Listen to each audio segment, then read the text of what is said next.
So here we go.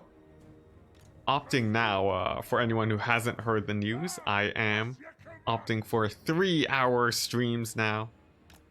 And today is the day where we're going to start that off, so expect many more battles than usual. And to kick it off, we're trying out this dwarf build again against the might of Showtime's Beastmen. Gonna see if it works out in many situations. I know that mass Cygors will probably be able to counter it, but so far the infantry box has proven to be quite great. Now he does have minotaurs. They do have shields, so they'll be a little bit harder to shut down using my quarrelers. But it's not too bad. It's not too bad. He has some gore herd too. He may have some archers, but we can counter them with our quarrelers. Absolutely no problem. So let's see. I guess we just wait around. We try to get in range with our quarrelers. And then eventually, once his surround is done, we'll be able to get into the battle. The usual, when you go for a box formation that doesn't have artillery, you will get full surrounded, but in the case of the dwarves, it's not really a particularly problematic situation for them. So we should be just fine. Just position them a tiny bit so that they can get their shots off on these minotaurs. Just pushing them back as best as we can. And it looks like these guys are deciding to dive in, so we're going to shoot at them instead and get some nice initial damage. We're going to be charging into the sides of my longbeards. They have charged defense, which is pretty great. And while these minotaurs disengage, we actually get some free shots into the backs of them. Works out quite well. Spells coming down on my iron breakers is really what my opponent needs to do to take them out. And I guess we'll start off by throwing some blasting charges into these gore herd. Start off the battle right, getting in a lot of damage. It's very important against the beastmen that you it's very important that you get them below their HP thresholds to remove their extra abilities. I think, yeah, they have extra melee attack and charge bonus when they're at higher HP, so it's very important that you're able to prevent that as much as you can. And we'll be doing that with our iron breakers, just trying to hit the gore herd, spreading out our shots and trying to target the more expensive troops here. Now our quarrelers are about to rout off. We'll try to pull them so that they don't, since routing here is a pretty bad situation. And we'll just get them close to our lord, and then it looks like they may be able to stick around. We'll feign a charge into these Blackhorn Ravagers, just to try and to boost up the leadership of my quarrelers. It looks like that works. And our lord is going to be micro to make sure that he stays well within the box. We definitely want that leadership. It's very important to keep him there so that fewer of our troops actually rout off. We do lose some units of quarrelers, a little bit unfortunate, but we still have our iron breakers. They can probably take out the rest of the gore herd. And then from there, we should have a pretty nice infantry advantage. A lot of chaos spawn have landed though, and our iron breakers have actually taken a lot of damage so far. The Norgrimlings are pretty beat up, but we still have a full HP unit of iron breakers. It's not the worst situation ever. These guys will, since they're out of blasting charges, we'll spread them out so that AoEs won't be hitting them much anymore, and then we'll bring in this unit to help support our right flank, since it appears to actually be beginning to fall. We'll fire away at the gore herd and bring in our dwarf warriors to help hold that line a little bit better. Our slayers will be moving in to find more opportune targets. And since this flank over here has mostly stabilized, we can bring back our dwarf warriors, get in a little bit of a better position. So, our lord, he wants to be fighting minotaurs. He does a lot of damage with his attacks, and he should be able to take them out. So we'll send him in there. Our slayers will deal with the minotaurs on the bottom side, and these iron breakers are going to spread themselves out too, since we don't want them to be getting hit by AoEs now that they are out of ammunition. We are going to see the effects of losing my Quarrelers though. Pretty rough not having them. And another big AoE coming down actually, hitting some of my Slayers. Not great, but we still have a unit of our Iron Breakers. And we still have our Lord doing relatively okay, but the balance of power is definitely shifting in the favor of the Beastmen. It really depends on how much infantry they have left. They may be able to snipe out all of my Slayers, and then things would be looking a little bit bad. But let's see how it goes. So far, we're down many of our troops. Minotaurs are still alive, and things could be rough. It really depends on if we hit army losses or not, how well these Minotaurs do. We do still have our 40 Slayers, and they are going to be quite beastly in this situation. Another big AoE comes down, hits my Iron Breakers. But we're into the late game. We might hit army losses though, and that could just lose us outright. Let's throw down a stand your ground to keep our guys fighting. And we'll see if we can clear things out. We still have the Slayers. They're doing okay against the Minotaurs. But if we get a mass rout here, that would be real rough. Because we're actually doing okay here. It's just that the balance of power just does not like us. Minotaurs are charging in. They're getting in good damage onto our troops. Oh, and another big AoE does come down. And it looks like that's going to be army losses. GG. Well played. Oh man, we did manage to win the infantry fight. But we did not pull out enough of an advantage to stop the army losses in the late game. The Minotaurs too, at fairly high HP. We weren't really able to focus them down with the Slayers. And that seemed to do pretty well. I think some optimizations we could have done there. Our blasting charges could have been more effective, and we could have positioned better to avoid AoE casts from our opponent. You can see here 2800 damage value, doing quite well. We really need to be dodging those if we want to be winning games like this, moving the Iron Breakers more essentially. All right. So, here we go. Showtime. We're playing the next game, Skaven against this Bretonia. I'm going a similar build that I did last time, and we're going to see if he's adapted to be able to defeat it. He says he has some shenanigans, some differences from last time. So let's see how it goes. Some Royal Hippogriff Knights, very interesting. Fey Enchantress, double Paladin, Knights Errant, and some Men-at-Arm infantry. It's a usual Bretonia layout. The cavalry has opted to go for the flanks, so we shall turn our warp fire throwers to also take the flanks. We can also get ready to throw down some summons to engage the peasants. Usually works out quite well. Our wolf rats will be trying to sneak around the sides here. Instead, they'll just be distracting some knights to make sure that they don't get just distracting some knights. It's a worthwhile trade. Generally works out quite well. And we're going to be really reforming our position here to make sure that the Bretonian cavalry doesn't overwhelm us. We want the warp fire throwers to be getting in their fire at the same time. So all very important. Meanwhile, wolf rats are going to be trying to sneak through the Bretonian backline to distract more cavalry, and our poison wind mortars and get firing.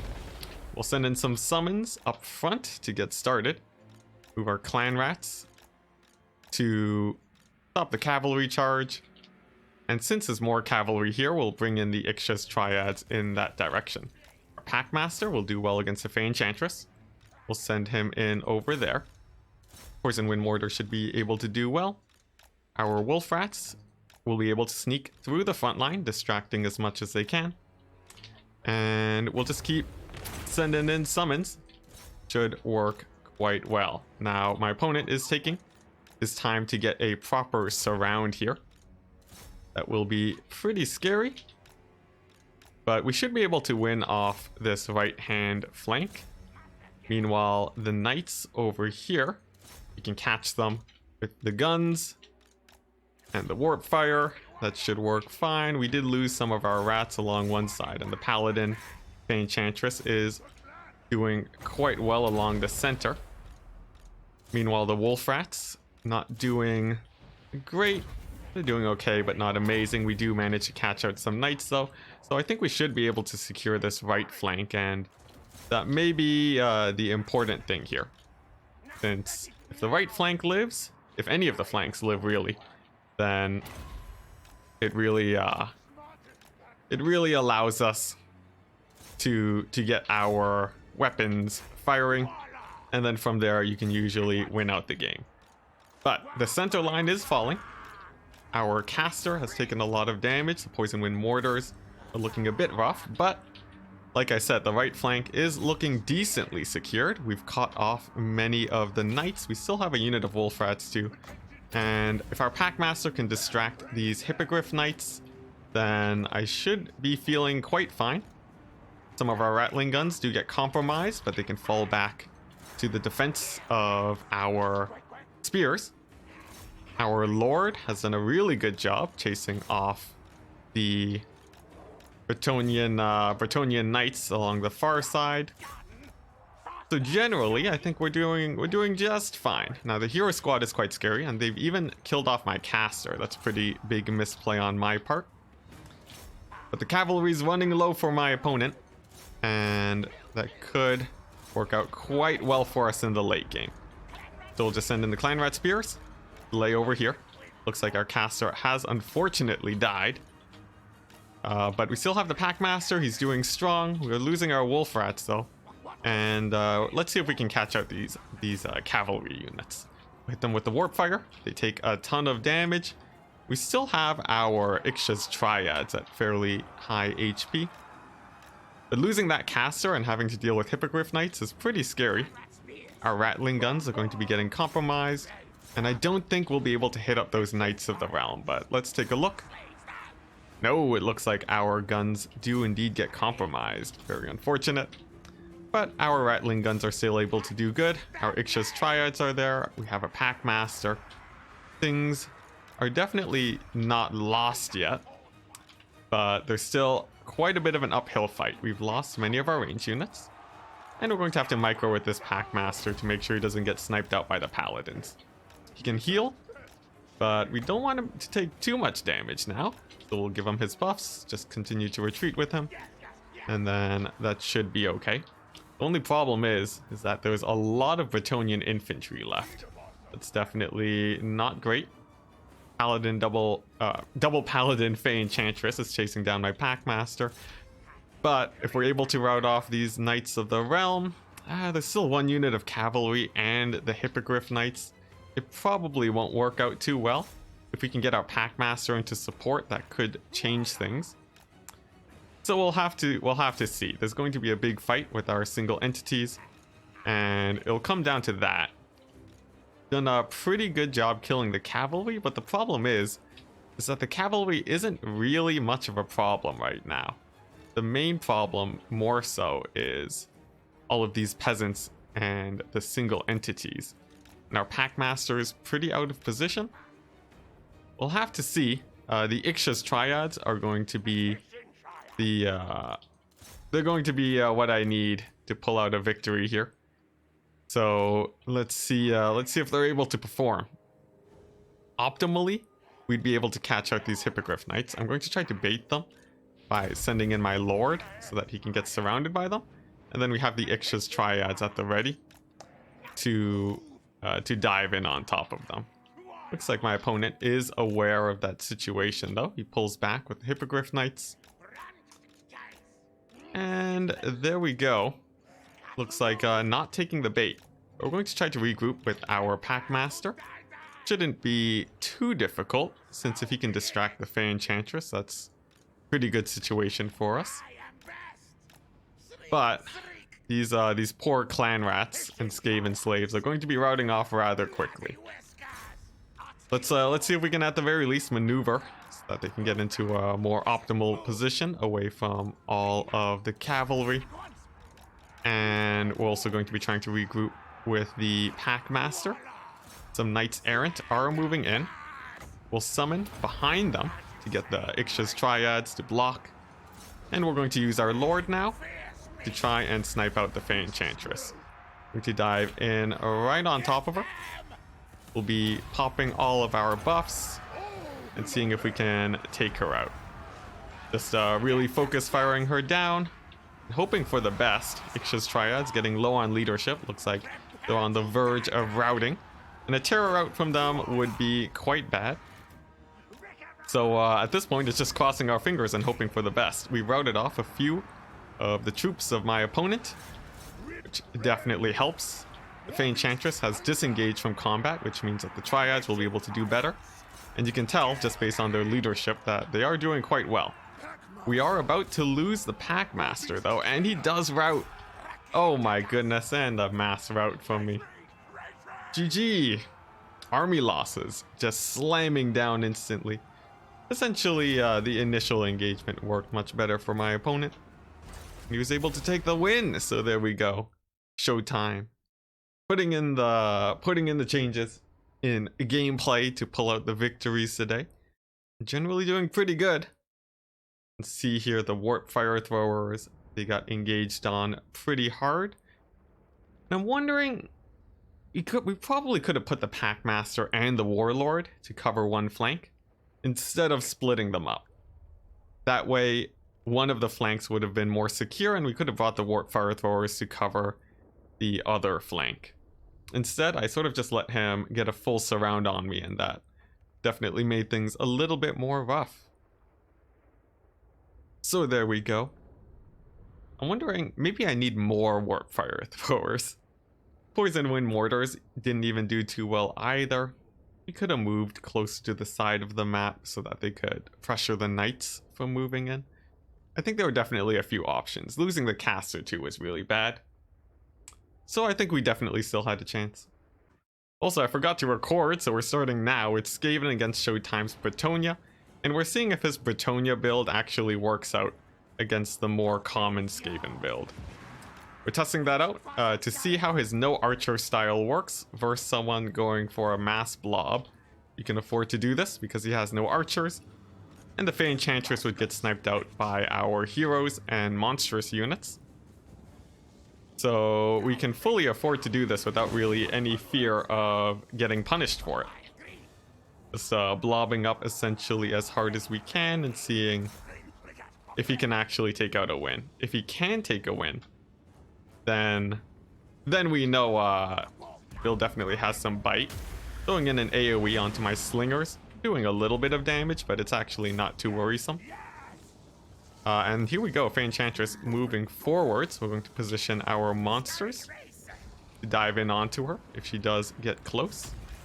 We have our Bell here that's going to be Mortis engineing just about everything. Hippogriff Knights can't really move in. And we'll try to catch out the cavalry with the summon to start off. Fey Enchantress does begin to move in. We're going to move in with Snicketch and the Assassin. And here we go. Where are my Warp Grinder units? Where are my Warp Grinder units? Here they are. Here we go. Yeah, so we're going to throw down the Warp Grinders, slow down everything, and get on with the fight. Bit of a initial misplay there. The Fey Enchantress with the Mortis engine, actually routing off all my infantry extremely quickly. And it seems like she may be able to escape here. There's going to be an important snipe. We're throwing down all of our abilities and seeing if we can take her out. We lost an infantry troop here on the initial charge, but many of our clan rats do manage to stick around. We are able to continue summoning too, and we'll see if we can pick off the Fey Enchantress. So it looks like she does manage to escape. But we have caught out many of the knights. Our Plague Priest has done the similar effect to the Bretonian forces. So in general, it's sort of going both ways. The Fey Enchantress has now moved entirely out of combat, which is really good for us. And the Warp Grinders have another snare coming in 9 seconds, which will be pretty bad for my opponent. And then from there, hopefully, we'll be able to pull out the win. Warp Grinders now. Throw down another net. The Enchantress does manage to hit my troops, but this is still very good. We've routed off one of the Paladins. We can move on to the next one now. Moving in with the Hell Pit Abomination. And continuing to throw down summons to stop the cavalry from cycle charging. Let's get the Plague Priest in there. Snipe out these Paladins, and the more we can keep the Fey Enchantress out of the battle, the better, since her Mortis Engine effect is quite scary. Nevertheless, we have our own. We're about to snipe out the Paladin. Should be going down in just a second. Hippogriff Knights do land down onto my Hell Pit Abomination, but it's not too afraid of that. Now, Poison Wind Mortars, I guess they can focus on firing at the cavalry. We'll do that. We'll throw down more AoEs on top of the peasant mobs. And just get ready for this big old blob fight. Snickich, he has his snare ability at the ready. And we'll see if we're able to take out the Fey Enchantress. We can throw down more summons since we have actually run out of infantry here. Seems like the extreme blobbing and the maneuvering of the Fey Enchantress does actually help out my opponent quite a bit. Warp Grinders are on the run. But our squad here is pretty scary. Specifically this Plague Priest who's still at high HP. And it's just some low HP Hippogriff Knights really that are really going to be a tiny problem here. But the Paladins have taken a vicious beating here. We are able to rout off many of these forces. And even though we had a mass rout early on, I think we should still be fine. We're going to be focusing on regrouping with our infantry, since they are really important here. And then Showtime will likely be chasing off all of my troops. But that should be just fine. The Rat Ogres will have to fight these Knights of the Realm. They will likely die, but hopefully they'll be able to get a little bit of damage before that happens. As for all the infantry of my opponent, they will be getting routed off. And some Knights Errant even sacrificing themselves here.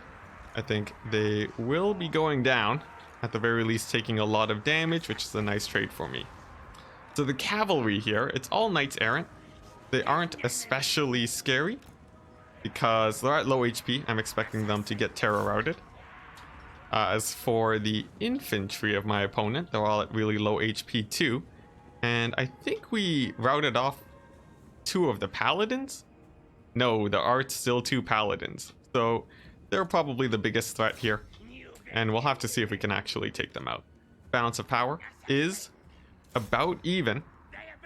But a lot of the Bretonnian forces are on the verge of routing. If he can rout key targets like my Hell Pit Abomination and other troops, that will be very important for pulling out a victory. But he might not be able to, just since we have so much of the infantry here to support. So that's going to be the big question. We do catch out some of his infantry too, which means that they will be getting routed off early, which is great. The Knights charge in, and I guess we're going to throw down a summon here to protect our bell. We'll move in Snickich and the Assassin, I guess, to snipe out the Paladin, and the Hell Pit Abomination will be providing terror. And here we go. Now we have an infantry advantage using the Clan Rats, which is very good. We're going to be focus firing the Paladin as best as we can. And as for the Fey Enchantress, we'll see if we can snipe her off here. She is actually a little bit out of position, so Snickich will be able to pin her down. We'll use his AoE to kill off the cavalry, and it's going to be a big rout from the Bretonnians. Nevertheless, the Fey Enchantress still very hard to actually hit here, given how tight this combat is. But if we can get her to rout, that would get us a pretty nice win. They do surround Snickich, but he is quite a dangerous target, just by himself. So this should be fine. Against Paladins, he does pretty well since he's not a large target. And we do see a big rout from the Bretonian forces. There we go, we get both of the paladins to begin running. And they don't really have any, they don't really have the leadership or the healing to come back to really do much to us. So they're not really much of a threat anymore. Snicketch is still alive, and I think we managed to pull out a victory here. We still have our hero squad and so on, and Snicketch will be getting his abilities back in just a second. That should be able to win out the game. And then we should be good to go. Hell Pit Abomination regenerating 2. Should be quite nice. As soon as can actually get all of these knights to rout off, which is still quite a task. The cavalry could give a lot of problems here, and these forces actually moving in before Snicketch gets his abilities back, all diving in onto my bell. The Mortis Engine effect from it will do a lot of damage though, and Snicketch can throw down his lockdown ability. It actually does quite a bit of AoE, and from that you can see it actually routs off many of the knights off the get-go, which should be good. I think despite over clumping up at the beginning of the game, we have still managed to pull out just with our single entity squad. This is sort of why it's important to have archers as Bretonia, but nevertheless, it was still a very close game. I think Showtime really showing that he knows what to do here, and in a lot of different situations, he would actually be able to pull out a win here. Just in this case, we do barely manage to hold out with the Hell Pit Abomination, the Assassin, and of course Snicketch. It's just really cleaning up the forces at this point. So there we go. Fey Enchantress, cycle charging to the best of her ability, does finally take a hit from the Assassin. And that's gonna be GG. There we go. A redemption game. Working out quite fine. So, the cavalry, pretty scary. Especially the Royal Hippogriff Knights, they do quite well. But, yeah, in the end, our blob was just a little bit scarier. If you look at the Fey Enchantress, she got about as much value as my Plague Priest. Which means we were trading basically the same way. He blobbed up on me, I blobbed up on him. And that's essentially what happens. If you look at the Assassin and Snicketch, they do better than the Fey Enchantress. Of course, they're more, than the two Paladins. Of course, they're more expensive, but that's what really won it there. So GG. Good luck, have fun. And nice. So we're playing Dwarves against Greenskins. We've brought a one of everything build today, just to see how well it does. There's definitely a lot of pluses and minuses to it. In this case, if he does try to counter gyros with this sort of mobility force here, we'll be able to avoid most of it just using the gyrocopters. We have a lot of blasting charges. Do well against any of the goblins. We want to be hitting black orcs too. And that's sort of the name of the game here. Can we actually kill off the black orcs? Now, to start off, we are able to get in a little bit of skirmishing. Our gyros can do a little bit of shoot and firing. So as soon as we see the arrows fire, we stop to shoot our steam cannons, and then we move again. That dodges most of the damage. That should keep the skirmishers busy for a while negating most of the damage on the gyrocopters. Also able to chase at the same time, get in pretty reasonable amounts of damage without taking too much themselves. We're hitting up these night goblins as they are the fanatic variants, but we lose our gyros immediately, and that's a pretty rough start. That's actually pretty bad, given that the night goblins are still able to fire with their fanatics. Not optimal, and as I will just escort those guys off, but we've done a little bit of damage to the black orcs in the center. They should be a little bit easier to deal with here, but we do really have to kill off every single black orc unit if we want to pull out a victory here. There are some, let's see, I guess squig hoppers along the side that are pretty threatening. I don't know if we'll be able to kill them. We'll have to see. In the meantime, along this flank, our Iron Breakers should do relatively well. So I think I'm going to rely on them to hold the line for us, while we move the Slayers to this side to protect our range units so they can actually fight off the Black Orcs. Bring in some Miners to support, use these Miners to hold up the Goblins. In fact, we'll use the Hammerers to do that. We'll keep the Miners back so that the Iron Drakes can actually help out there. There are more Goblins moving up. I'll have to worry about that. Our troops are getting charged, but we have done pretty good damage to the Black Orcs so far. There is still one healthy unit though, and I don't know if we'll be able to kill that. These Squig Hoppers too have actually dived in. We're going to throw down a slow onto them, but a little bit too late possibly, as it does look like they are able to dive in on top of many of my troops without too much trouble. Meanwhile, the Iron Breakers getting in some shots off onto these Goblins. The Fanatics are coming in, and that may be able to rout them off.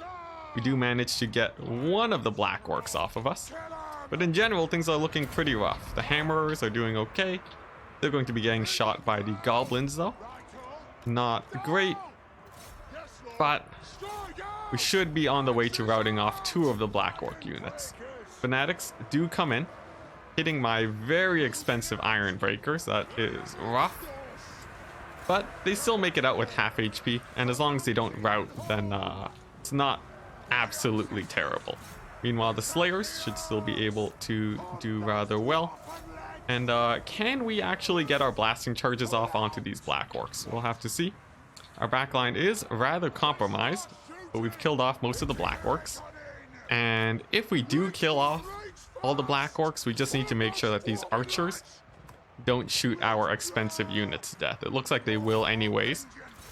And let's see. Our Hammerers are doing okay, not excellent. But we're actually about to lose off a unit of our Norgrimlings, which is not great. The Black Orcs are still alive, and I think this is probably GG based on the situation. It seems our focus fire with our range units wasn't able to really kill off the Black Orcs. We did kill off two, but there was still one of them that managed to make it out alive, and that's what really punished us there. So GG. And let's see if we can adapt our build to try and make it better. First things first, we're going to look at the new damage values to try and figure out what we can change here. So if we look at the bolt throwers, they did pay for themselves shooting Black Orcs. They did have a little bit more time than usual to do so, but this might be a consideration to actually try and snipe them out. It's good in other situations too, which is pretty nice. As for the single gyrocopter, it feels like it's not enough. You want either all in or no gyrocopters. Since it did get countered, I do feel like that was just a misplay on my part. And it did help against the Goblins, so I'll have to think about that. As for the Troll Hammers, they weren't able to do much, but the Ulthar's Raiders were actually quite nice. Look at that, 1100 damage value. I might go for a Ranger Great Weapon build. And as for my elite troops, they didn't do as well, so I'd cut those guys out and instead probably go for more long beards. So let's try that out. So this final game against Showtime before he has to head out is going to be a Dwarf box build against his greenskin one. We have brought 2 artillery pieces to be hitting up the Black Orcs, and we're going to focus fire them down with our Rangers. We have guard mode on everything, and it's just a heavy infantry box with many long beards. We see Goblins, we'll hit them with the blasting charges, and the Black Orcs should be able to fall relatively quickly. Azag is coming in, although he can't land because of our Slayers here. Spirit Leech does go down on my artillery. I don't think it'll take out a model, but we'll have to see. And his skirmishers are mostly negated here thanks to our build. So our initial damage onto the Black Orcs is actually quite high so far. And we'll be retargeting onto these Black Orcs in the center. For these ones that move along the side, they'll be the last for us to rout off. And to really enforce that, we're going to be moving our Rangers so that they can have a nice concave so that they can take out these two black orcs as quickly as possible before moving on to these guys. From there, should be a fairly swift victory, as long as our front line doesn't collapse too quickly. Second Spirit Leech does come in onto my Grudge Thrower. We could drop it, but at this point, the forces of my opponent are so close that it's not really worth dropping the Grudge Thrower at this point. Now, Squigs have come in to dive in onto my backline. We are braced and won't be taking much damage, and our Great Weapon Rangers can actually get in some pretty nice damage. Problem is, we do have some Goblin Archers now coming in to fire in onto my Bolt Throwers. They'll probably be able to hit my Slayers too, so there's a little bit of a worry there that these guys will be taking out too many of my priority targets. Some Goblins do manage to sneak through too, but a nice initial volley should be able to take out these Black Orcs. Move on to these guys, and we'll see how we can take it from there. The Squigs in the back are going to be a little bit scary, and Fanatics will be coming in too. We'll see if we can blasting charge them before that happens. But in the meantime, Belegar should be able to fare fairly well here. He's given a lot of melee defense to these Longbeards, so they shouldn't be falling. The Fanatics do come in. They hit up my Bugmans for a lot, but many of our Rangers still stay alive. So we should be okay. The fact that we've routed off many of the greenskins on the front line too is definitely good, and I think my Longbeards are going to start chasing off the Goblins. So there we go. We have had a big rout on the front line. We'll bring the Longbeards, defend the back if they need to. Meanwhile, the Bolt Thrower crews, there's nothing really to man anymore, so they're just going to rush out and chase off these Goblin Archers, who are actually doing quite a bit of damage. A little bit to worry about, but all in all, things are going decently here. Our Slayers are still at high HP, and in the late game, they should fare quite well against Azag. We've also done heavy damage to many of the Black Orcs. They do still live and will be rallying, but it's still it's not the worst. They're at really low HP and they should get routed off. There is one big problem though. These Goblin Archers have been able to rout off many of my Rangers. That's pretty bad. We need that range damage to win out the game here. Especially to actually kill off the Black Orcs. So we'll see how that goes. The Archers are continuing to move up too. And it looks like they might be focusing my Slayers. So we'll move up our Infantry, try and push them back. Meanwhile, these Skirmishers here are going to be a little bit of a problem. Firing in, actually taking out the Bugman's Rangers. But we do still have a lot of Dwarf Warriors and Longbeards. Fanatic Bombs will be going down, doing a lot of damage to them, but it really depends on the front line of my opponent and how well it actually holds out. The Archers are still a pretty big problem though, and I don't think we have a great way of actually dealing with them. I think they will likely win out the game here, but let's see how it goes. We're going to pull in our troops. The Rusty Errors still have very high HP, high model count, and seems like just having the one Bugmans was not enough to really deal with them. Nevertheless, we'll try to push them back with a unit of our Longbeards, and we're hoping that they run out of ammunition so that in the late game we can just win out the melee fight. It is just a hope though, and it doesn't appear to be working, but we'll try as best as we can. We have actually killed off the Black Orcs, which means that on that front we have done well. And we also want to be splitting up our troops now.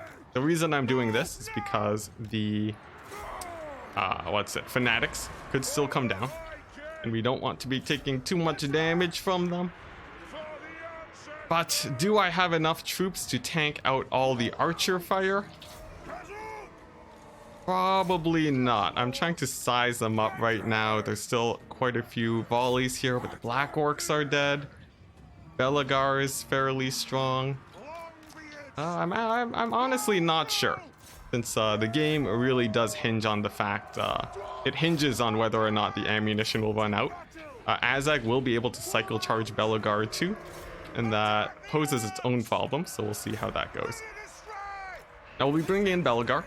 to help out with the leadership on the Longbeards and so on. Going to be charging into Azag just to get him disengaged, and then he'll be routing off the rest of these Black Orcs. As for the Longbeards, we will be trying to make sure that Fanatics don't hit them. I think these Goblins may be able to throw down one more Fanatic Bomb, so we're going to be trying our best to avoid that. And there we go, it does go down. Our charge from our Longbeards does dodge most of that volley, but it still does a lot of damage. We do manage to couch out the Night Goblins, but we're on the brink of army losses. I think Azag could win it, so we'll call it GG. So there we go. That's gonna be it. 2 dwarf builds, not really working out the best. We did do much better this time, killing off the Black Orcs with the Rangers. The artillery did okay, but the Grudge Thrower, surprisingly little damage at 200 value. I'm not sure what happened there. I guess it missed most of its shots against the Black Orcs. Showtime could have been dodging there.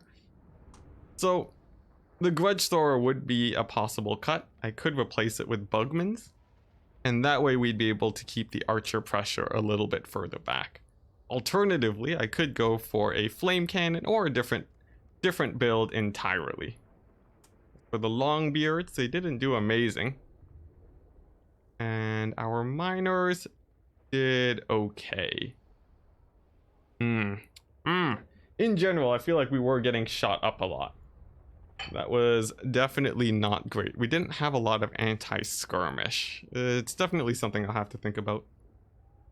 Alrighty, so on to the next game. It's still Dwarves against Greenskins, but this time it's an MRC. And we've got a different build with us today. It's going to be a Gyro Bomber solo build with Iron Drakes to hit up the Goblins to push back the Skirmishers. Some Thunderers to deal with the Skirmishers too. We're going to deploy them along this flank. Stop these guys from firing in. Hopefully we can push them back. And our bombs want to be dropping on these Black Orcs. Our Gyro Bomber too can put in some nice initial pressure here, which should force my opponent to advance. I'm going to be hitting up these Squig Hoppers just to start out.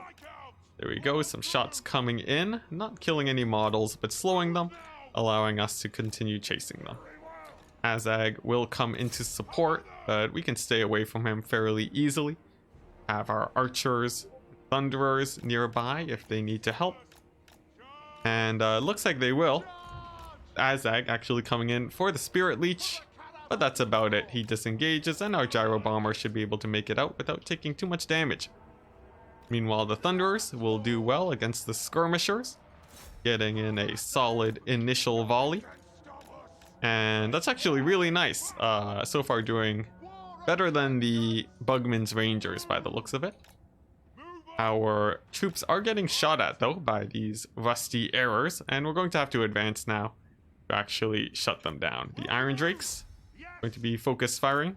The infantry move in the Gyro Bomber to start bombing these guys. And the Skirmishers are a bit out of position, so I think our Gyro Bomber can actually move in more aggressively to pressure that situation. Our Thunderers will be firing in on the retreating Black Orcs, and then moving immediately after so they don't get left behind by our defensive formation. Our Iron Drakes keep moving up to try and pressure, and our Gyro Bomber should be able to hit up these Goblins rather well for a nice bombing run. Move it up and begin dropping bombs. Some Night Goblins do make themselves known though, and they're going to be shutting down one of my Iron Drakes. Not great. But we're still doing okay. Our Thunderers are still alive. We'll position our Dwarf Warriors so that they don't get compromised, and we're going to drop some bombs on these Night Goblins just to get them routing as quickly as possible. Grombrindle with his slow down as much as he can. Iron Drakes are firing in rather well, and we did manage to save a unit of Iron Drakes, which is pretty nice. Our Gyro Bomber can move in to hit up these Goblin Archers, and then we'll be bouncing it back to hit up the Black Orcs. Our Slayers will protect our Thunderers as best as they can, So we'll see how that goes. And now it's going to be a bombing run on these rusty errors. Always a problem in previous games, actually getting them to route off. Feeling pretty good. The Black Orcs getting routed off too, thanks to the Ulthar's Raiders. Things are looking a little bit better here. But the Fanatics are still doing a lot of damage. And there are still a lot of Black Orcs about. We have 2 bombs left to hit up the remaining Black Orcs. But will it be enough? I'm not entirely sure. Let's throw down 1 bomb. Our opponent does pull away with the Black Orcs, so they will be able to make it out alive. And but our Thunderers are still up. They can hit up the mangy Marauders. And that will hopefully get rid of all the AP for the greenskins. And then from there, if we can carry out the infantry fight, we won't have to worry about archers shooting us to death in the late game. So that's going to be the goal. Squig Hoppers have moved into my back line once again, but they are getting slowed by the Gyrocopter and the Slayers. The Black Orcs are taking a lot of damage, but I feel like I've been letting my troops get compromised a little bit too much here. We should be able to rout off these Goblins at the very least, though. Azag can't easily dive onto my Gyro Bomber since we have Slayers at the ready. That's definitely good. Brindle with his Flash Bomb should be able to help out against the Black Orcs too. And we do manage to escape with that, with our Gyrocopter. It is definitely good. But now there's a problem of the Black Orcs. There are still many Black Orcs on the field. Our guns have been compromised, and they are the main tools to deal with things like Black Orcs. But we do have a Gyro Bomber. We can actually charge into the backs of these guys to get them to rout. That's definitely a good start. Our Thunderers are still operational and firing in onto the key targets. So we'll have them shoot at Black Orcs. And with these guys routing, it feels like there may be a chance here. Azag is coming in to dive in onto the Gyro Bomber. Actually getting into combat against Brindle. A little bit of a misplay there. Azag going in too deep. And he's going to be punished rather hard for that. With Brindle actually landing many hits on top of him. This is actually good enough where we're going to turn our Gyro Bomber to fire in on him, which will slow him enough where he can't actually escape. We'll even move up with our Gyro Bomber just a tiny bit so that we can position directly above and land as many hits as possible.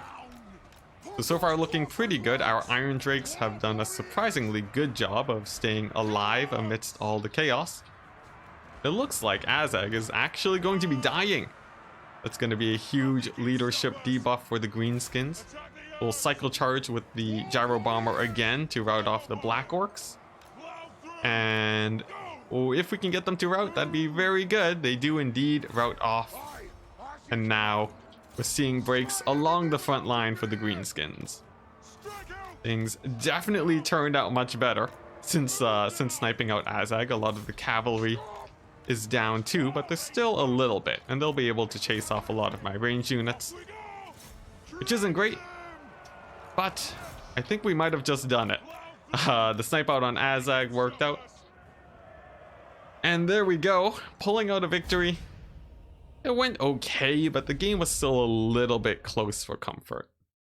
I think had Saphir Namarcy not made some of those mistakes, it could have gone pretty rough for us.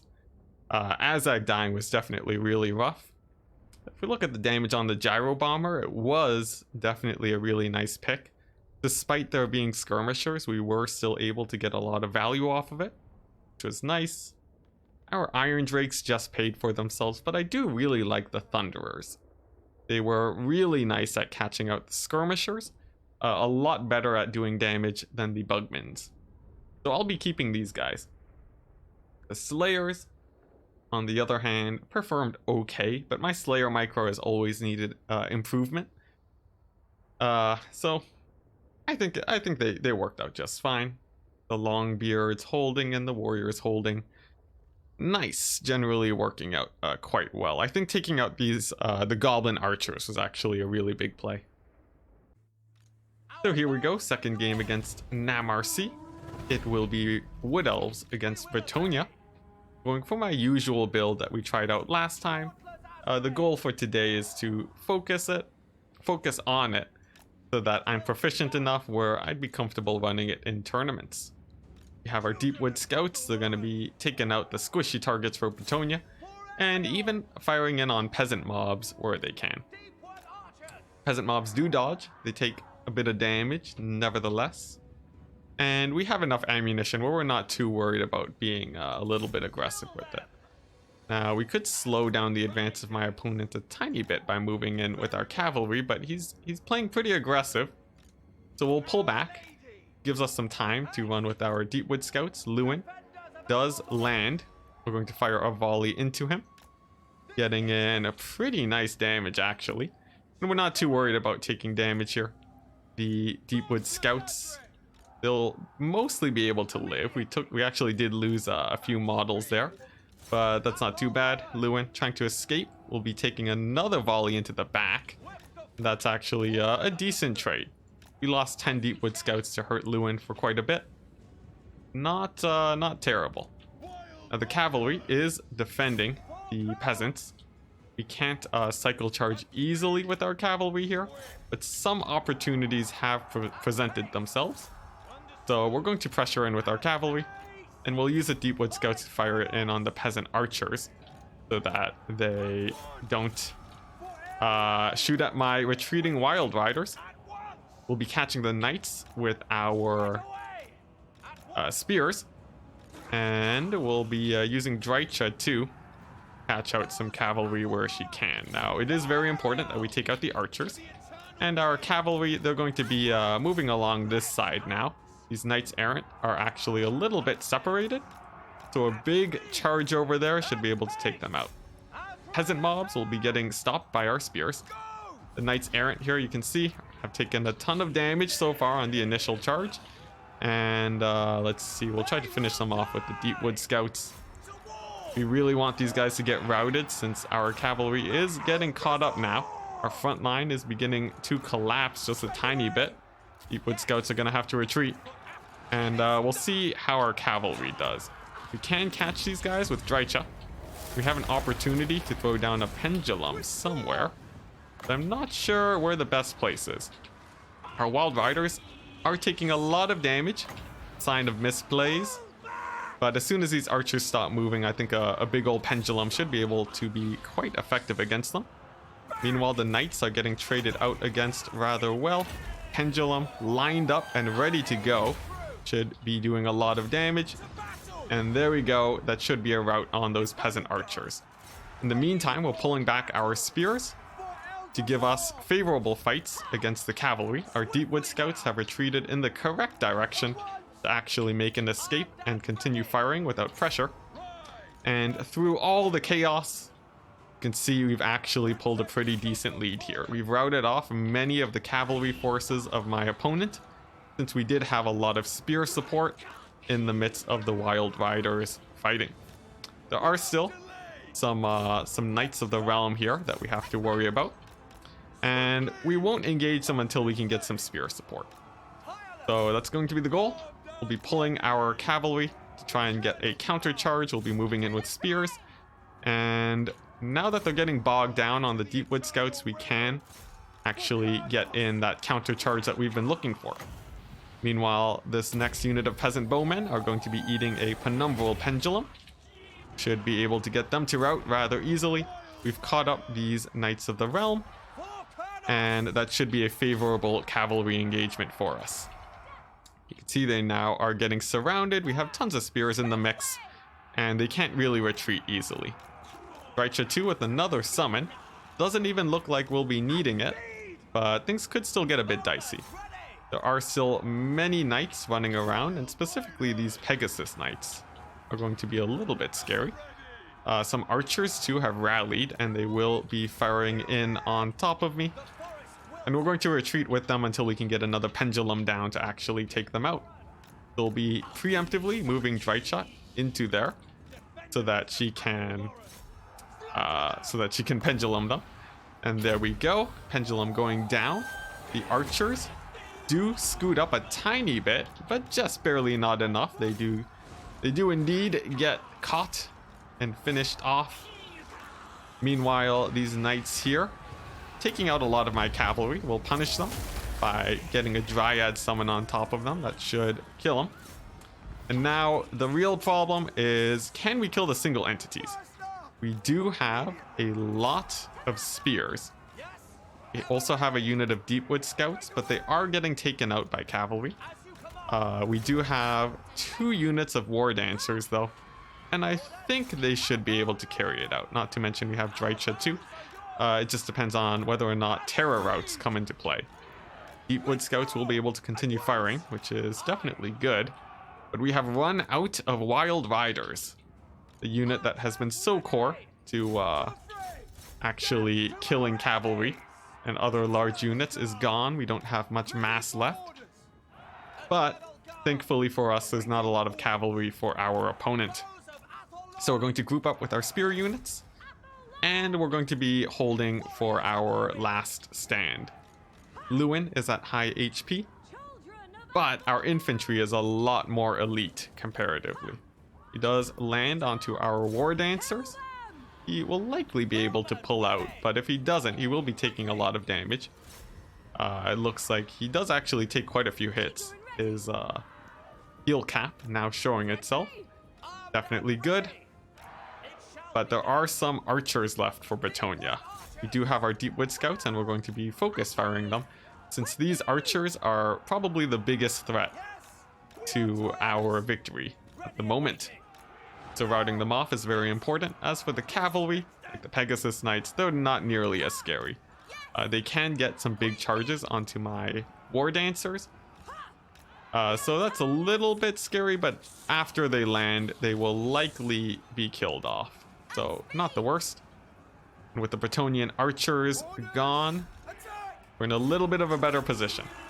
Now Lewin, he does land onto my Deepwood scouts. It does result in him getting completely surrounded. Paladin moving into support, getting caught on spears. And we're going to try routing off these archers that are so close to routing. We'll just hit them with a few arrows, and that should be able to tip them over the edge. As for these archers, we'll move in our spears to try and deal with them. There's not much we can really do otherwise to catch them. And it means our spears could get caught by cavalry, but they are spears. They should be able to survive rather well. Lewin cycle charging 2 means that these spears will be able to push back the archers. That's definitely very good. The final engagement is getting underway. We also have a pendulum that we could throw down onto archers if they rally. But we do have a minor advantage here. We have actually this engage is actually happening in a forest, and that means that Lewin is going to be at a little bit of a disadvantage here. He's going to have lower combat stats, and that will help a lot given how many spears we have. The Paladin too, getting caught up and taking a lot of damage, means that we should be able to win this. There aren't a ton of AoE spells from the opponent, from Namarcy. He actually has no AoEs, so we're happy blobbing up entirely onto this force, because we want to be bogging down Lewin with as much mass as we can, just to prevent him from escaping. Archers do come back. They fire at my Eternal Guard. Not a huge loss. And we have a pendulum at the ready to rout off the archers when we need to. As for Lewin, he gets bogged down by our many war dancers, and that's going to be GG. Oh my gosh, a bit of a nail biter, but the fact that we traded out each other's cavalry ended up helping us in the end. If there was actually a little bit of cavalry left for our opponent, it could have gone pretty badly. But the single entities weren't too scary leading up into the late game. We just had tons of war dancers. And you can tell by their damage values that they did quite well. Meanwhile, our cavalry, even though they did die, they did very nearly pay for themselves. I could have controlled them better, but what they did was still definitely good. So there we go. Pretty fun game. Very close. We could have definitely played better, but was very fun. It was. Oh, whoops. Yeah, so for our next game, we're up against Legion. And we're on the best of 3 ranked ladder. Playing today. First game is Skaven against Vampire Counts, and we are going for a kite build. Howling Warp Gale for the dragons, like the Red Duke. And we have tons of wolf rats to kill off these black knights and the dogs. We do see there are some crypt ghouls here. No grave guard, which is a little bit rough for us, but we're still feeling pretty confident. To bring in our wolf rats, they actually will trade out really well against dire wolves. Our brood horror will be able to do well too against the black coach. And our skirmishers can move up to begin getting in some nice damage. So right now I'm feeling decently confident. It really depends on how well this backline engagement goes. Black knights are going to be pretty scary, but our skirmishers should be able to clear out the front line. And if we actually win the infantry fight, that would be game. Just that our infantry aren't amazingly strong here. We should be able to kite out the fell bats. The crypt ghouls should be able to get kited out.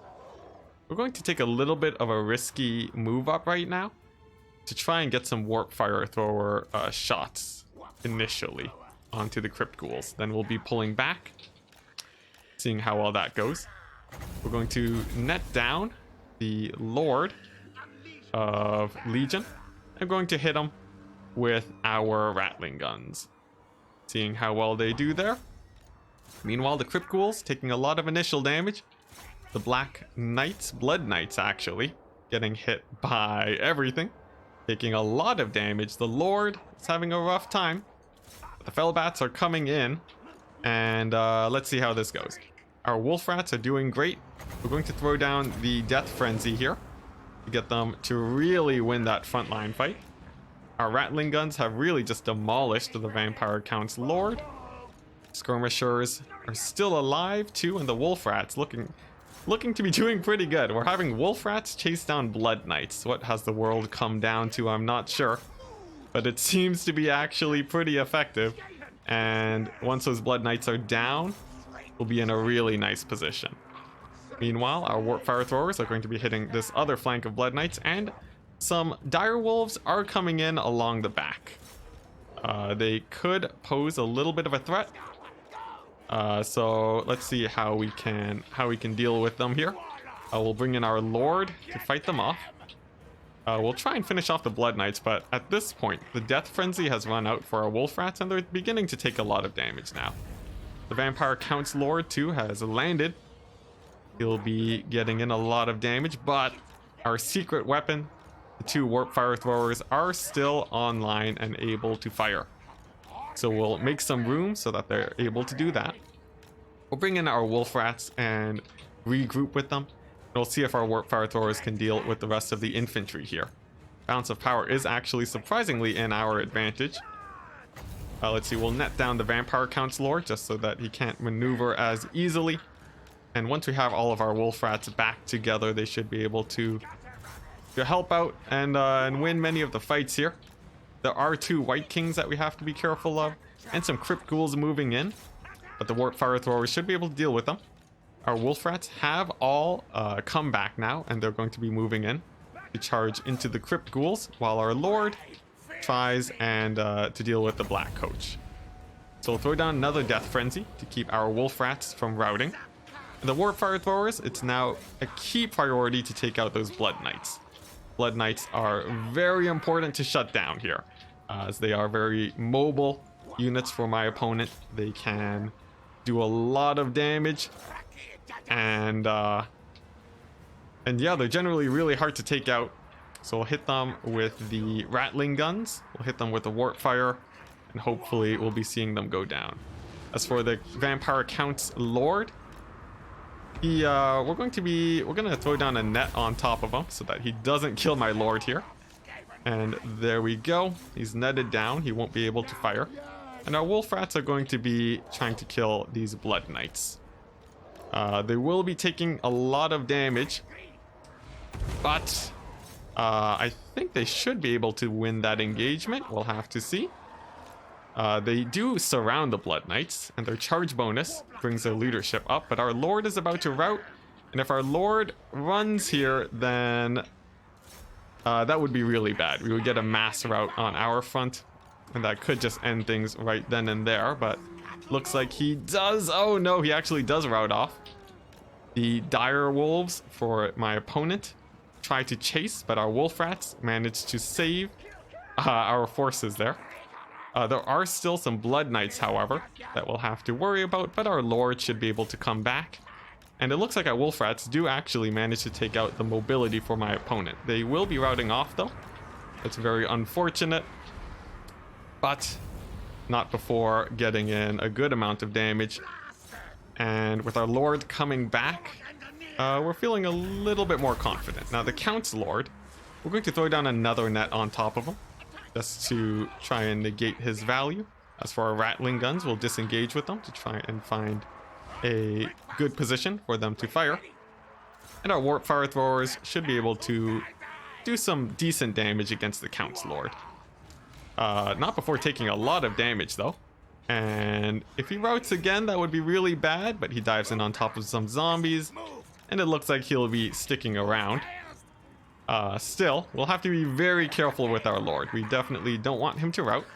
There is still a black coach too, and for the first time, my opponent's balance of power is actually tipping back in his favor. Blood Knights are still alive and operational. The black coach has healed up fairly well. Our rattling guns aren't able to get a good line of sight onto it. I think that might be it. Let's see, we'll throw down another buff onto our Lord, try to snipe out the black coach. But, man, those Blood Knights just staying alive till the late game, pulling out the win. That's gonna be GG. And there we go. Valiant defeat. It worked out okay. I think if we had doubled down on the rattling guns, that would have done well. We almost sniped out his Lord at the beginning of the game. But it went only okay. Our wolf rats did worse than I would have expected, especially against the high armor of the Blood Knights.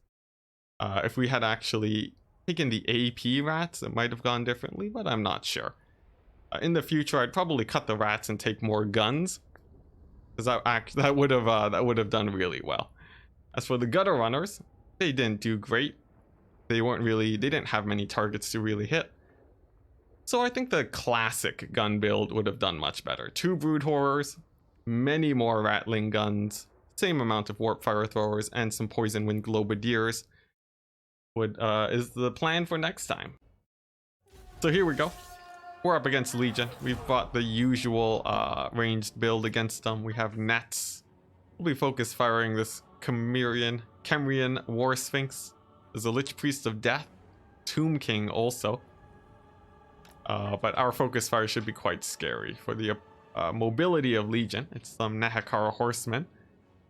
Not especially scary, given that we do have Lothern Sea Guard. And for the front line, Skeleton Spears, Tomb Guard, and that's about it. So we'll be saving our nets to focus down the 2 big monsters. The Tomb Guard will be taking a lot of archer fire. And we'll be focusing on them primarily until the bigger monsters get in range. We do not want to get Spirit Leech though, so we'll move back with our Metal Caster, so that the Lich Priest of Death has a little bit of a harder time getting his Spirit Leeches down.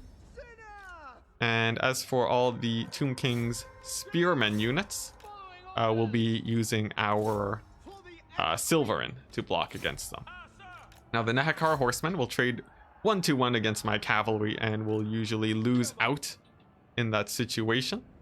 The skeletons can push through, but they won't be able to disrupt my ranged troops too much. And there are some sepulchral stalkers here actually on the left hand side, and they will actually be causing a few problems against my forces. However, our front line is still doing really well. The big monsters for the Tomb Kings, the War Sphinx, can't do much to really get engaged, but there we go. we are able to throw down our first net of the day. And now we get to focus fire since many of our troops aren't really too compromised. You'll be taking a ton of damage. We'll even throw down a damage flaming Sword of Ruin buff on top of our archers. And that will ensure that that Tomb King does fall. Or not the Tomb King, the War Sphinx falls. So there we go. Pretty nice initial engagement. Now we're going to focus fire the Nehekar horsemen. They are bogging down my infantry. And we want as many of our troops to be available as possible before we actually before we decide to focus fire stuff like this Tomb King. We also want to wait for our Plague of Rust to come back. So there's many things that we have to worry about here. Yeah, that's going to be the goal. Taking out the disruption tools until we have our next burst. No real need to focus the Tomb King yet. Now, what is this called? Fiery Convocation does do really well. Takes out many of these skeleton spearmen that have moved in to dive in onto my forces. And now we are able to throw down another net and give the same combo that we threw down for the War Sphinx. We're going to net down this Tomb King and just focus fire him with as many of our archers as we can. He'll be taking a ton of damage, and since many of our archers are not compromised, there's not much that he can do to prevent all the damage coming in on top of them. As for the Stalkers, they are quite scary. Big monstrous units for the Tomb Kings will be able to cause a lot of problems later on, but with our initial engagement against the infantry of the Tomb Kings, we are feeling not as scared, but the micro from this Tomb Prince is going to be a little bit of a problem. And we do really need to bog down these Stalkers with some spears. But in the late game, we do have many Silverin, and they should be able to carry. There's no more Tomb Guard, except for this one unit of Tomb Guard that we will be focus firing down. And once it comes down to just the large monsters of my opponent, they won't really be able to do much. Our archers too will start rallying, and given that we have so many of them, we can spread them out and kite our opponent fairly well. The Tomb King will take a while to actually shut down all of the archers, and in the meantime, we'll be getting another net ready. And in fact, we can probably throw down right now. So we'll net down the Tomb King. We'll give him another armor debuff, and you can see here, there's no more cavalry for my opponent, so he can't really stop our archers from firing away here. The Tomb King does dodge a little bit while in combat, so we'll be trying to disengage with our archers, trying to get them out of that situation so that he can't move, and then we'll be able to maximize our damage on that front. The Tomb Kings also don't have any healing, so since this Tomb King is so low, there's not much left for a Legion to do to pull out a victory. And I think it's just closing out the game now.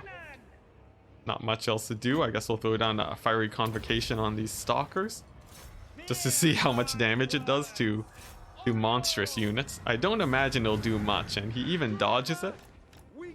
But you know, it does like 50 damage. Not amazing, but there's really no more infantry left here, so not too bad. As for Teclis, we'll continue to spam potions on top of them, and if we can, we'll also try to net down the Tomb King so he can't bounce around my infantry as much. Should be able to get a net down in just a second, and then we'll be good to go. The real reason though that I'm not worried though is just because we have so many Silverin. We actually have 3 units of Silverin Guard at basically full HP, and no amount of cycle charging is going to be able to shut them down. This Lich Priest has Spirit Leech Teclis quite a bit though, and I'm sort of wondering if the Tomb Kings would be able to pull out a victory by Spirit Leeching the Metal Caster to death at the beginning of the game.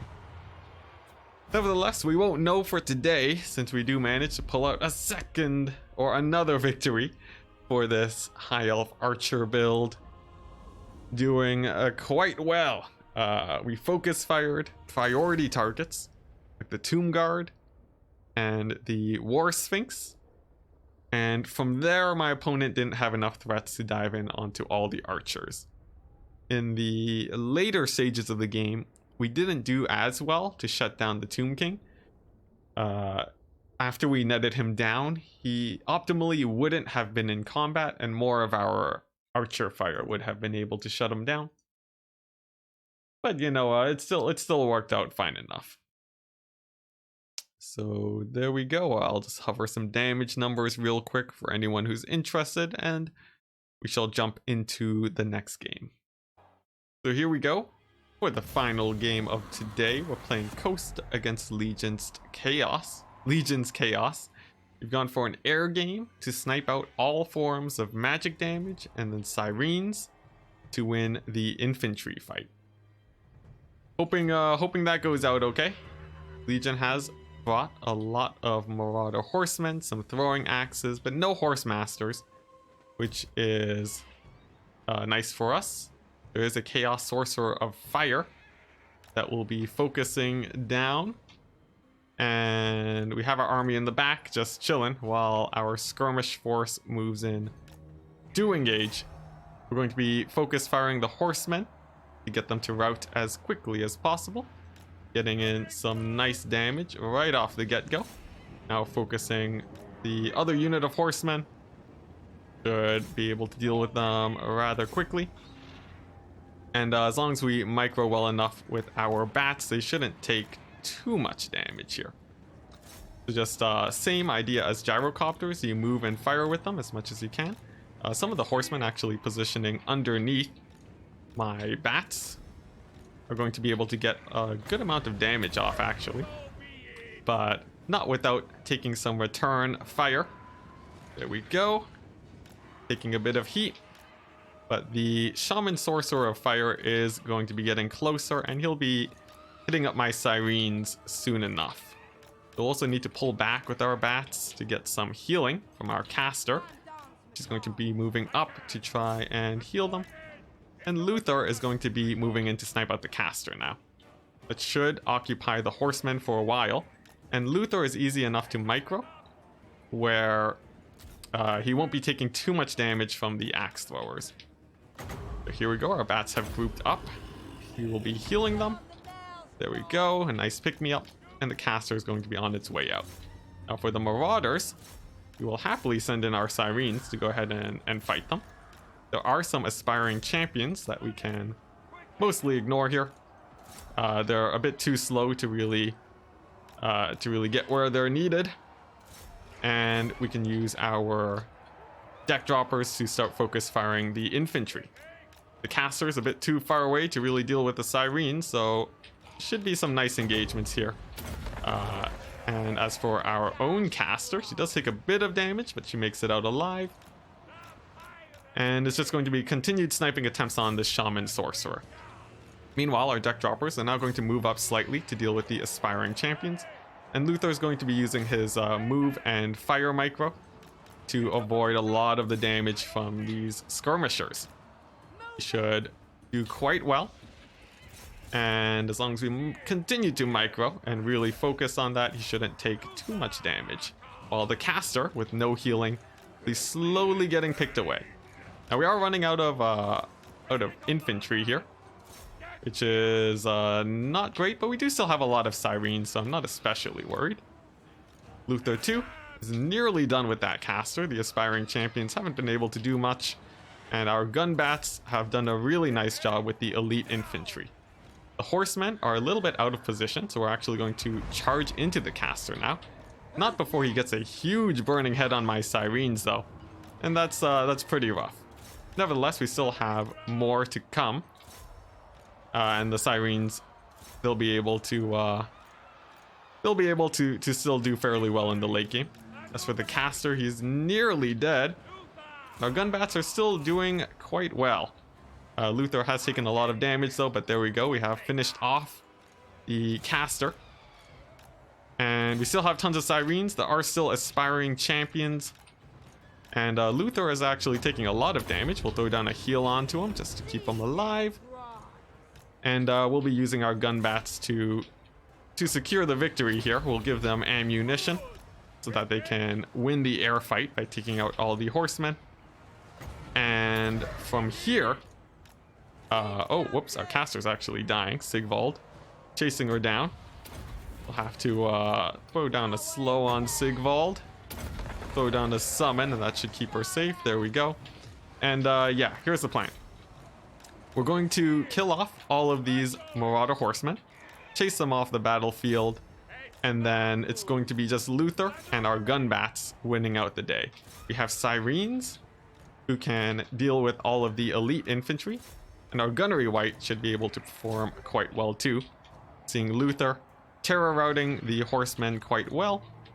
And as for our caster, let's see, she is crumbling away. We'll try and get her to safety, since we definitely want that healing late game. And there we go. We are able to chase off the Marauder horsemen. The aspiring champions aren't doing great versus Sirens, but we're gonna lose our caster. We'll stop her from moving so that she can regain some stamina and hopefully come back, but I think she's out of the battlefield. We might as well get a zombie summon while she's still around, and hopefully that lets her stabilize, but I presume not. As for a gunnery wight, they'll still be giving ammunition to these gun bats. They'll be moving in to deal with the horsemen, I guess, just finishing them off. The gunnery wight's going to be running for his life away from Sigvald. As for our Sirens, they'll be keeping away from these aspiring champions for sure. And our gun bats, they have fire at will off to conserve ammunition. That will be very important heading into the late game, where ammo will be paramount to actually being able to finish off all of these troops. So chasing off units is very important, and firing as little as possible is going to be the goal. The gunnery wight still has 2 charges of ammunition, and Luther will do really well against the aspiring champions. So we should be fine. Nevertheless, balance of power. Pretty close. But our Sirens are able to chase off many of the troops. There are still a lot of halberds left, and our gunnery wight's sort of stuck in combat. Luther not doing great against the aspiring champions either. This is looking pretty close. It's looking pretty close. The gunnery wight, still, he's doing okay against aspiring champions. That may be our saving grace here. We are running low on ammunition. Halberds are moving in. Let's get out of there with the gunnery wight, first of all. We'll use our bats to chase off as many of these troops as they can. Luther will be coming in to cycle charge the aspiring champions, and then that way our Sirens will be able to do much better in the late game. We've terror routed many, or we've shattered many of the Marauder horsemen, which is very good. We can just chase them off with the bats now. And yeah, this is sort of becoming a kite game now, all of a sudden. So let's see, gunnery wight, he's gonna be firing in on the aspiring champions. They are rather tanky, and we definitely do not want them to be killing Sirens. After they're dead, the Sirens can engage. Then we'll be good, but there's still a lot of them. Let's see here. So let's give some ammunition to our gun bats. And then we'll move them in to pick off those champions. Sirens will fight halberds, no problem. It's a very nice fight that they want to take. And with all the forces chased off here, we can begin regrouping with our troops. Let's see, some throwing axes doing a tiny bit of damage to my forces, but not too much. Luther can move on in. Gunnery wight, I guess he's going to be firing in onto these Chaos Warrior halberds, I guess? I'm not entirely sure. Okay, but we have routed off all the horsemen now. It's just going to be engaging with our gun bats, focusing aspiring champions. We do have our Sirens surrounded, which is not great. They will slowly be dying, But if we can kill off these champions, then we'll be good. We're trying to rush in Luther into there so he can actually terror out them. And with the combined firing of our gun bats, hopefully they do get routed off. But it looks like that won't be happening, and that's going to be pretty bad. Luther too, actually taking some hits from Sigvald, but he will be able to disengage, and we're going to throw down a breath attack to rout these guys off. That should put our Sirens in a good position. And there we go. We actually friendly fire some of our troops a tiny bit. But, okay, never mind. Our Sirens do actually get routed off. That's pretty bad. But we still have ammunition. We still have a unit of Sirens, and the magic damage for my opponent is gone. It's just Sigvald left. But he's not... you still have to be careful around him. He can be quite a beast in combat. And we'll have to see how this goes. Our gun bats will be able to rout off a unit of halberds here, especially with the assistance of Luther. The gunnery wight is quite a competent fighter himself. And there we go. A big surround on the halberds should get them to rout. Thank goodness it does. Which saves us just a tiny little bit of ammunition. We'll pull back with our flyers. And we'll leave in one unit of flyers since they are out of ammunition anyways. So for the gunnery wight, he is getting surrounded by halberds, but this is a nice opportunity for us. We'll bring in the gun bats to fire in. We'll bring in Luther, and that should be able to rout off these warriors, thus saving ammunition again. If we could actually get Luther in over there. He's close, but there we go. We force path them, and that should be a terror rout. We've reduced our leadership enough with the gun bats, and there we go. We have a terror rout. Oh my gosh, thank goodness. Sigvald does get in though, and he will be trying to catch my gunnery wight. Luther is going to be charging in onto him to try and knock him down while the gunnery wight escapes. This does mean Luther will get hit by Sigvald, and that's definitely not great. He actually takes a good amount of damage. And there are a lot of halberds left. I think we might have just barely lost this. Even some aspiring champions coming back. And our ammunition is running low. But it is just Sigvald and some halberds. We do have some ammo left on our bats, but ooh, this is looking pretty bad.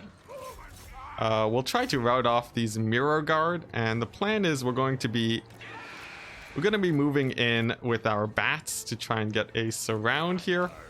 Have the gunnery wight, he can fire in over there, but oh boy, it's gonna come down to whether or not our single entities can kill off Sigvald. There's not much else to really say about it. We'll move in with our bats to allow for some cycle charging. We'll bring in the gunnery wight. He's gonna move in to try and kill off Sigvald, and we have some bats to delay these troops, and that's basically it. Some of the guys will even rally, but I think we might still be fine. Luther getting in the charges against Sigvald. We're going to be cycle charging as best as we can, trying to avoid damage, but a single big hit from Sigvald will be the end of Luther. Some halberds here and aspiring champions. Just holding in place. We can get a cycle charge on them. Might as well.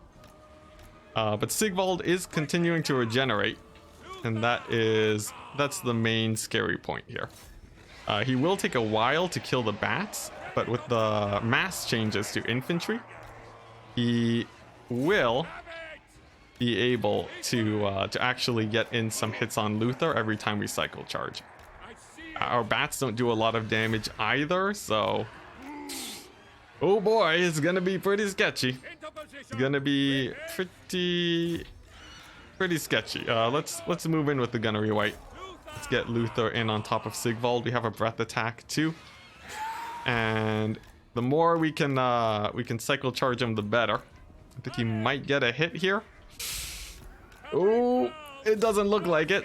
Luther will manage to escape just barely. The gunnery wight gets a charge in. We'll have to disengage with him as quickly as possible. And this is it. This is what it has come down to. Sigvald trying to charge into Luther. Ooh, and actually does get a hit off.